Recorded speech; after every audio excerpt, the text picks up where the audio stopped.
Hello students. आज हम class 11 biology NCERT की बुक से chapter 15 plant growth and development का रीडिंग करेंगे। ये एक ऑडियो बुक है रिवीजन पर्पस के लिए। अगर आपको बुक्स बाय करनी है तो लिंक्स मैंने डिस्क्रिप्शन में दे रखे हैं। You have already studied the organization of a flowering plant in chapter 5. Have you ever thought about where and how the structures like roots, stems, leaves, flowers, fruits, and seeds arise, and that too in an orderly sequence? You are by now aware of the term seed, seedling, plantlet, mature plant. You have also seen that trees continue to increase in height or girth over a period of time. However, the leaves, flowers, and fruits of the same tree not only have limited dimensions but also appear and fall periodically and sometimes repeatedly. Why does vegetative phase precede flowering in a plant? All plant organs are made up of a variety of tissues. Is there any relationship between the structure of a cell, a tissue, an organ, and the function they perform? Can the structure and the function of this be altered? All cells of a plant are descendants of the zygote. The question is then, why and how do they have different structural and functional attributes? Development is the sum of two processes, growth and differentiation. To begin with, it is essential and sufficient to know that the development of a mature plant from a zygote in bracket fertilized egg follow a precise and highly ordered succession of events. During this process, a complex body organization is formed that produces roots, leaves, branches, flowers, fruits, and seeds, and eventually they die. The first step in the process of plant growth is seed germination. The seed germinates when favorable conditions for growth exist in the environment. In absence of such favorable conditions, the seeds do not germinate and goes into a period of suspended growth or rest. Once favorable conditions return, the seeds resume metabolic activities and growth takes place. In this chapter, you shall also study some of the factors which govern and control these developmental processes. These factors are both intrinsic, that is internal, and extrinsic, that is external to the plant.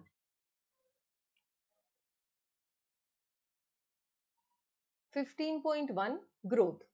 Growth is regarded as one of the most fundamental and conspicuous characteristics of a living being. What is growth? Growth can be defined as an irreversible, permanent increase in size of an organ or its part, or even if an individual cell. Generally, growth is accompanied by metabolic process, that is both anabolic and catabolic, that occur at the expense of energy. Therefore, for example, expansion of a leaf is growth. How would you describe the swelling of piece of wood when placed in water? 15.1.1 Plant growth generally is inter intermin 15.1.1 Plant growth generally is indeterminate. Plant growth is unique because plants retain the capacity for unlimited growth throughout their life. This ability of the plants is due to the presence of meristems at certain locations in their body. The cells of such meristems have the capacity to divide and self-perpetuate. The product, however, soon loses the capacity to divide, and such cells make up the plant body. This form of growth, wherein new cells are always being added to the plant body by the activity of the meristem, is called the open form of growth. What would happen if the meristem ceases to divide? Does this ever happen?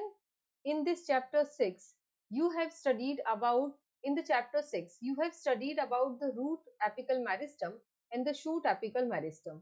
You know that they are responsible for the primary growth of the plants and principally contribute to the elongation of the plants along their axis. You also know that in dicotyledonous plants and gymnosperms, the lateral meristems, vascular cambium, and cork cambium appear later in life. These are the meristems that cause the increase in the girth of the organs in which they are active. This is known as secondary growth of the plant. 15.1.2 Growth is measurable. Growth at a cellular level is principally a consequence of increase in the amount of protoplasm. Since increase in protoplasm is difficult to measure directly, one generally measures some quantity which is more or less proportional to it. Growth is therefore measured by a variety of parameters, some of which are increase in fresh weight, dry weight, length, area, volume, and cell number.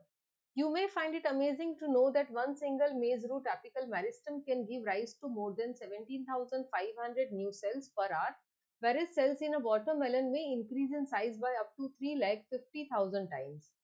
In the former, growth is expressed as increase in cell number. The latter expresses growth as increase in size of the cell. While the growth of a pollen tube is measured in terms of its length, an increase in surface area denotes the growth in a dorsiventral leaf. 15.1.3 Phases of growth. The period of growth is generally divided into three phases, namely meristematic, elongation, and maturation. Let us understand this by looking at the root tips. The apex constantly dividing cells, both at the root apex and the shoot apex, represent the meristematic phase of growth. The cells in this region are rich in protoplasm, possess the large conspicuous nuclei. Their cell walls are primary in nature, thin and cellulosic with abundant plasmodesmatal connections. The cells proximal in bracket just next away from the tip to the meristematic zone represent the phase of elongation. Increased vacuolation, cell enlargement and new cell wall deposition are the characteristics of the cells in this phase. Further away from the apex, that is more proximal to the phase of elongation, lies the portion of axis which is undergoing the phase of maturation. The cells of this zone attain their maximal size in terms of wall thickening and protoplasmic modifications. Most of the tissues and cell types you have studied in chapter 6 represent this phase. 15.1.4 Growth rates. The increased growth per unit time is termed as growth rate. Thus, rate of growth can be expressed mathematically. An organism or a part of the organism can produce more cells in a variety of ways. The growth rate shows an increase that may be arithmetic or geometrical. In arithmetic growth, following mitotic cell division, only one daughter cell continues to divide while the other differentiates and matures. The simplest expression of arithmetic growth is exemplified by a root elongating at a constant rate. Look at figure 15.5. On plotting the length of the organ against time, a linear curve is obtained. Mathematically, it is expressed as LT is equals to L0 plus RT, where LT is equals to length at a time t, L0 is equals to length at a time 0, and R is equals to growth rate per elongation per unit time. Let us now see what happens in geometrical growth. In most systems, the initial growth is slow, that is in lag phase, and it increases rapidly thereafter at an exponential rate in bracket log or exponential phase. Here, both the progeny cells following mitotic cell division retain the ability to divide and continue to do so. However, with limited nutrient supply, the growth slows down, leading to a stationary phase. If we plot the parameter of growth against time, we get a typical sigmoid or S curve. A sigmoid curve is a characteristic of living organism growing in a natural environment. It is typical for all cells, tissues, and organs of a plant. Can you think of more similar examples? What kind of curve can you expect in a tree showing seasonal activities? The exponential growth can be expressed as W1 is equals to W0 e raised to RT. The W1 is equals to final size in bracket weight, height, number, etc. W0 is equals to initial size at the beginning of the period. R is equals to growth rate. T is equals to time of growth. E is equals to base of natural logarithms. Here, R is the relative growth rate and is also the measure of the ability of the plant to produce new plant material referred to as efficiency index. Hence, the final size of W1 depends on the initial size W0. Quantitative comparisons between the growth of living system can also be made in two ways.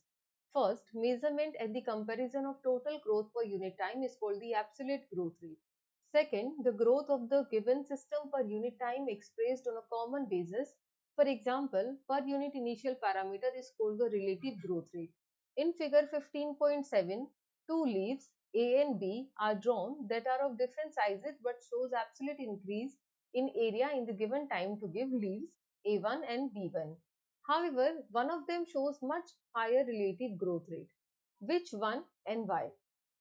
15.1.5 Conditions for growth. Why do you not try to write down what you think are necessary conditions for growth? This list may have water, oxygen, and nutrients as very essential elements for growth. The plant cells grow in size by cell enlargement, which in turn requires water. Turgidity of cells helps in extension growth. Thus, plant growth and further development is intimately linked to the water status of the plant. Water also provides the medium for enzymatic activities needed for growth. Oxygen helps in releasing metabolic energy essential for growth activities.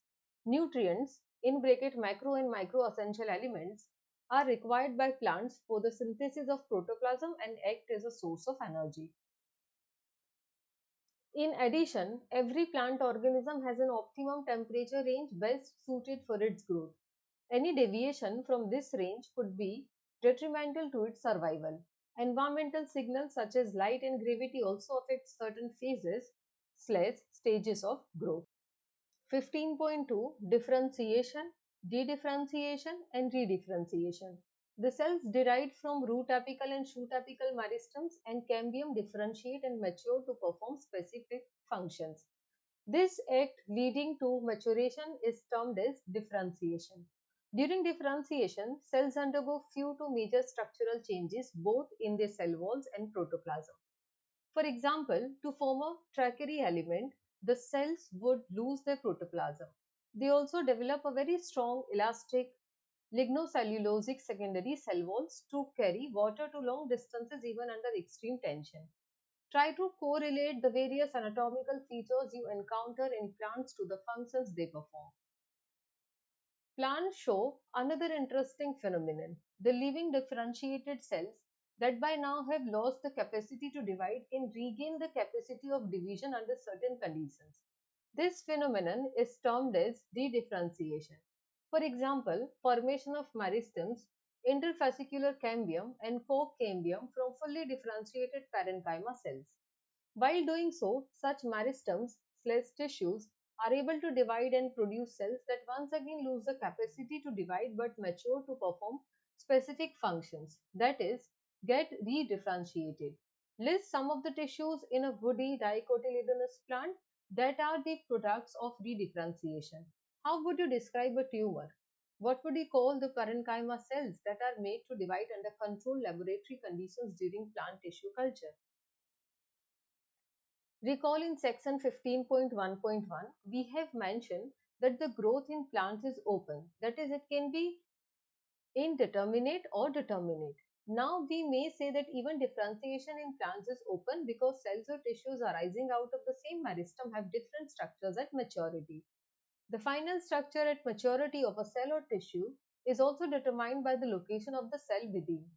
For example, cells positions away from root apical meristem differentiate as root cap cells, while those pushed to the periphery mature as epidermis. Can you add a few more examples of open differentiation correlating the position of a cell to its position in an organ? 15.3 Development. Development is a term that includes all changes that an organism goes through during its life cycle from germination of the seed to senescence. Diagrammatic representation of the sequence of processes which constitute the development of a cell of a higher plant is given in figure 15.8. It is also applicable to tissues and organs. Plants follow different pathways in response to environment or phases of life to form different kinds of structures. This ability is called plasticity. For example, heterophyly in cotton, coriander, and larkspur. In such plants, the leaves of the juvenile plant are different in shape from those in mature plants. On the other hand, difference in shape of leaves produced in air and those produced in water in buttercup also represent the heterophilous development due to environment. This phenomenon of heterophily is an example of plasticity. Thus, growth, differentiation, and development are very closely related events in the life of a plant. Broadly, development is considered as the sum of the growth and differentiation. Development in plants, in bracket, that is both growth and differentiation, is under the control of intrinsic and extrinsic factors. The former includes both intracellular, that is genetic or intercellular factors, That is, chemicals such as plant growth regulators, while the latter includes light, temperature, water, oxygen, nutrition, etc. 15.4 Plant growth regulators. 15.4.1 Characteristics. The plant growth regulators in bracket PGRS are small simple molecules of diverse chemical composition. They could be indole compounds in bracket indole 3 acetic acid, IAA, adenine derivatives in bracket nitrogen 6, furfuryl aminopurine, kinetin, derivatives of carotenoids in bracket abscisic acid, ABA, terpenes in bracket gibberellic acid, GA3, or gases in bracket ethylene, C2H4. Plant growth regulators are variously described as plant growth substances, plant hormones, or phytohormones in literature. The plant growth regulators can be broadly divided into two groups based on their functions in a living plant body. One group of plant growth regulators are involved in growth promoting activities such as cell division, cell enlargement, pattern formation, trophic growth, flowering, fruiting, and seed formation. These are also called plant growth promoters. For example, auxins, gibberellins, and cytokinins. The plant growth regulators of the other group play an important role in plant responses to wounds and stresses of biotic and abiotic origin. They are also involved in various growth inhibiting activities such as dormancy and abscission. The plant growth regulator abscisic acid belongs to this group. The gaseous plant growth regulator ethylene could fit either of the groups, but it is largely an inhibitor of growth activities. 15.4.2 The discovery of plant growth regulators. Interestingly, the discovery of each of the five major groups of plant growth regulators have been accidental. All this started with the observation of Charles Darwin and his son Francis Darwin when they observed that the coleoptiles of canary grass responded to unilateral illumination by growing towards the light source in bracket phototropism. After a series of experiments, it was concluded that the tip of coleoptile was site of the transmittable influence that caused the bending of the entire coleoptile. In bracket figure 15.10, auxine was isolated by F.W. Wendt from tips of coleoptiles of oat seedlings.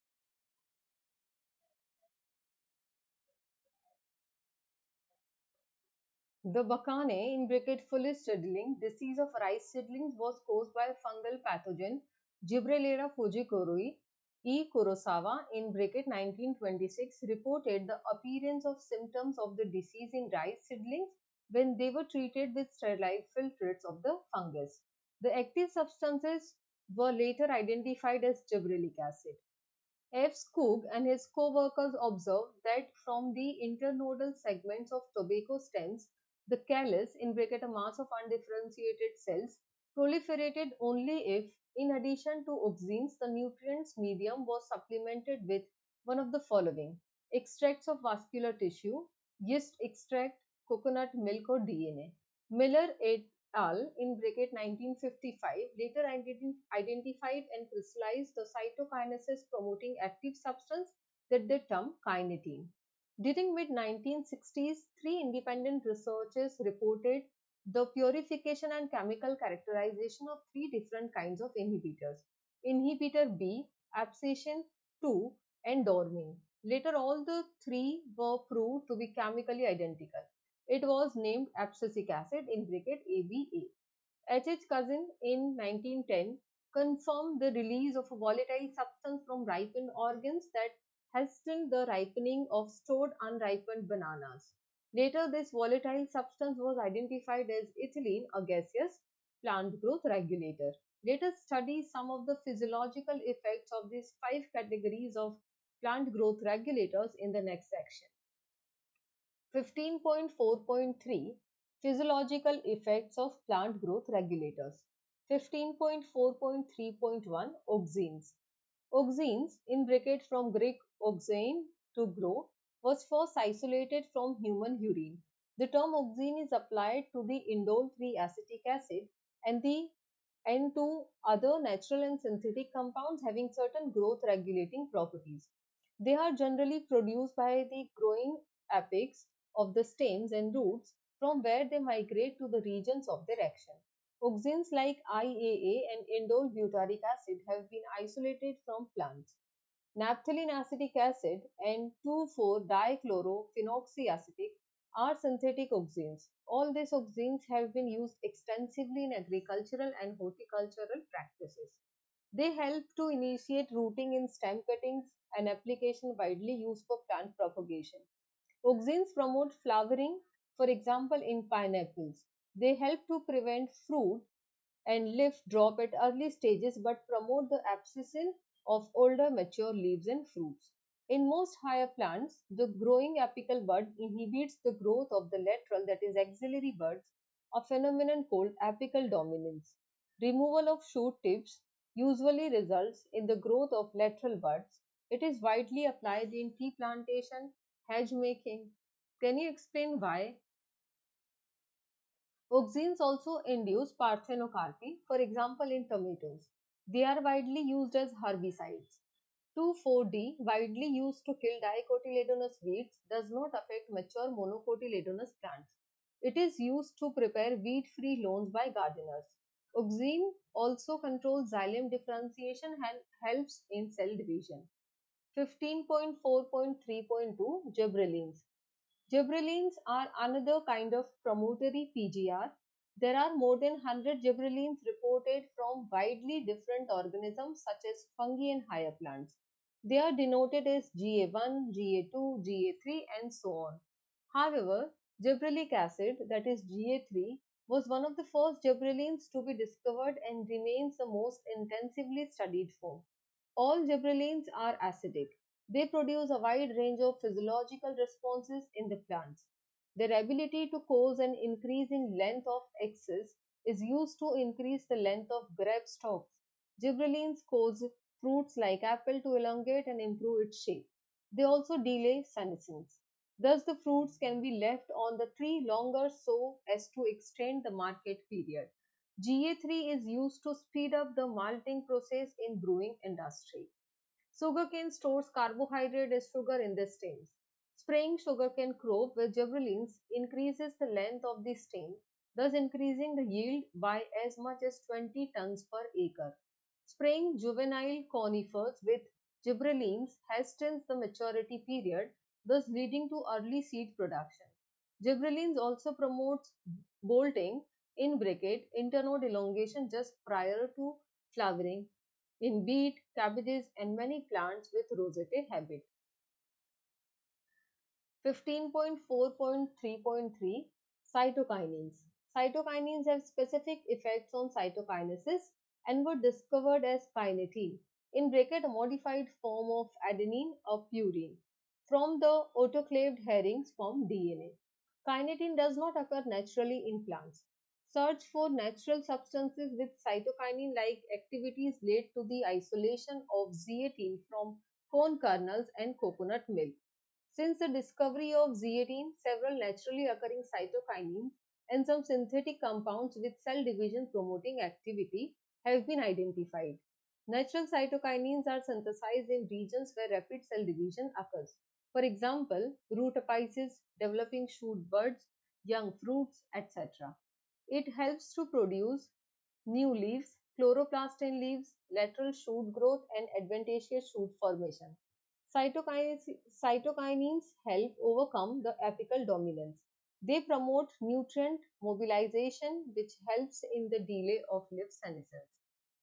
15.4.3.4 Ethylene. Ethylene is a simple gaseous plant growth regulator. It is synthesized in large amounts by tissues undergoing senescence and ripening fruits. Influences of ethylene on plants include horizontal growth of seedlings, swelling of the axis and apical hook formation in dicot seedlings. Ethylene promotes senescence and abscission of plant organs, especially of leaves and flowers. Ethylene is highly effective in fruit ripening. It enhances the respiration rate during ripening of the fruits. This rise in rate of respiration is called respiratory climactic. Ethylene breaks seed and bud dormancy initiates germination in peanut seeds, sprouting of potato tubers. Ethylene promotes rapid internode or petiole elongation in deep water rice plants. It helps leaves or upper parts of the shoot to remain above water.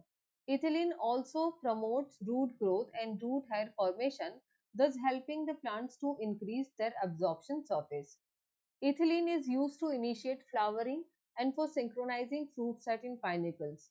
It also induces flowering in mango. Since ethylene regulates so many physiological processes, it is one of the most widely used plant growth regulator in agriculture.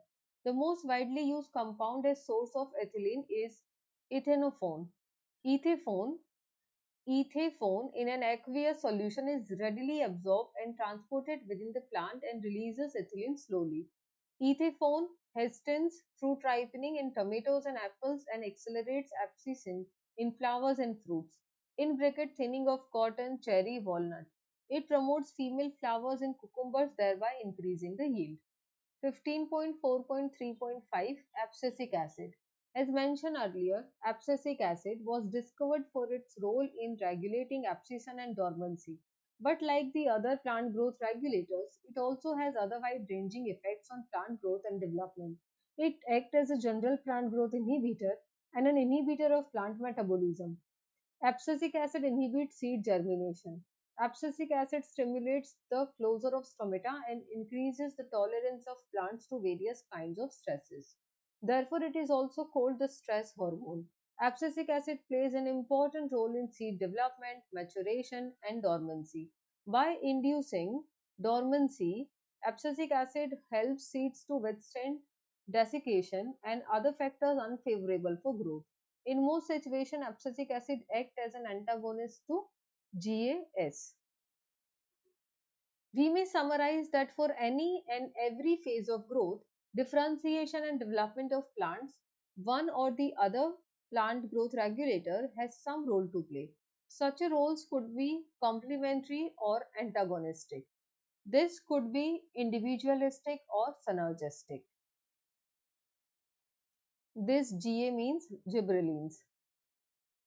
Then similarly, there are a number of events in the life of a plant where more than one plant growth regulator interact to affect that event. For example, dormancy in seeds, buds, abscission, senescence, apical dominance, etc. Remember, the role of plant growth regulator is of only one kind of intrinsic control.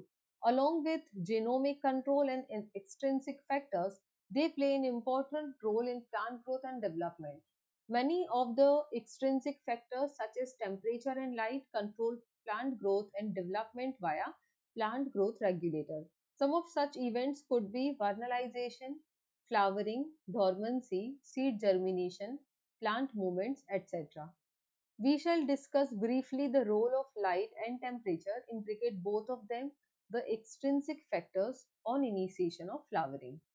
15.5 Photoperiodism. It has been observed that some plants require a periodic exposure to light to induce flowering. It is also seen that such plants are able to measure the duration of exposure to light. For example, some plants require the exposure to light for a period exceeding a well defined critical duration, while others must be exposed to light for a period less than this critical duration before the flowering is initiated in them. The former group of plants are called long day plants, while the later ones are termed short day plants. The critical duration is different for different plants. There are many plants, however, where there is no such correlation between exposure to light duration and induction of flowering response. Such plants are called day neutral plants. It is now also known that not only the duration of light period, but that the duration of dark period is also of equal importance. Hence, it can be said that flowering in certain plants depends not only on a combination of light and dark exposures, but also their relative durations. This response of plants to periods of day or night is termed as photoperiodism. It is also interesting to note that while shoot apices modify themselves into flowering apices prior to flowering, they, in bracket, that is shoot apices of plants, they by themselves cannot perceive photoperiods. The site of perception of light, dark duration are the leaves. It has been hypothesized, It has been hypothesized that there is a hormonal substance that is responsible for flowering. This hormonal substance migrates from leaves to shoot apices for inducing flowering only when the plants are exposed to the necessary inductive photoperiod. 15.6 Vernalization. There are plants for which flowering is either quantitatively or qualitatively dependent on exposure to low temperature. This phenomenon is termed vernalization. It prevents precocious reproductive development late in the growing season and enables the plant to have sufficient time to reach maturity. Vernalization refers specially to the promotion of flowering by a period of low temperature. Some important food plants, wheat, barley, rye, have two kinds of varieties, winter and spring varieties. The spring variety are normally planted in the spring and come to flower and produce grain before the end of the growing season. Winter varieties, however, if planted in spring, would normally fail to flower or produce mature grain with the span of a flowering season. Hence, they are planted in autumn. They germinate and overwinter, come out as a small seedlings, resume growth in the spring, and are harvested usually around midsummer. Another example of vernalization is seen in biennial plants. Biennials are monocarpic plants that normally flower and die in the second season. Sugar beet, cabbages, carrots are some of the common biennials. Subjecting the growing of a biennial plant to a cold treatment stimulates a subsequent photoperiodic flowering response. 15.7 Seed dormancy. There are certain seeds which fail to germinate even when external conditions are favorable. Such seeds are understood to be undergoing a period of dormancy which is controlled not by external environment but are under endogenous control or conditions within the seed itself. Impermeable and hard seed coat, presence of chemical inhibitor such as abscisic acid, phenolic acid, para-ascorbic acid, and immature embryos are some of the reasons which causes seed dormancy. This dormancy, however, can be overcome through natural means and various other man-made measures. For example, the seed coat barrier in some seeds can be broken by mechanical abrasions using knives, sandpaper, etc., or vigorous shaking. In nature, these abrasions are caused by microbial action and passage through digestive tract of animals. Effect of inhibitory substances can be removed by subjecting the seeds to chilling conditions or by application of certain chemicals like gibberellic acid and nitrates. Changing the environmental conditions such as light and temperature are other methods to overcome seed dormancy. Then summary. Growth is one of the most conspicuous events in any living organism. It is an irreversible increase expressed in parameters such as size, area, length, height, volume, cell number, etc. It conspicuously involves increased protoplasmic material. In plants, meristems are the sites of growth. Root and shoot apical meristem, sometimes along with intercalary meristem, contribute to the elongation growth of plant axis. Growth is indeterminate in higher plants. Following cell division in root and shoot apical meristem cells, the growth, the growth could be arithmetic or geometrical. Growth may not be and generally is not sustained at a higher rate throughout the life of cell, tissue, organ, organism. One can define three principal phases of growth: the lag, the log, and the senescent phase. When a cell loses the capacity to divide, it leads to differentiation. Differentiation results in development of structures that is commensurate with function the cells finally has to perform.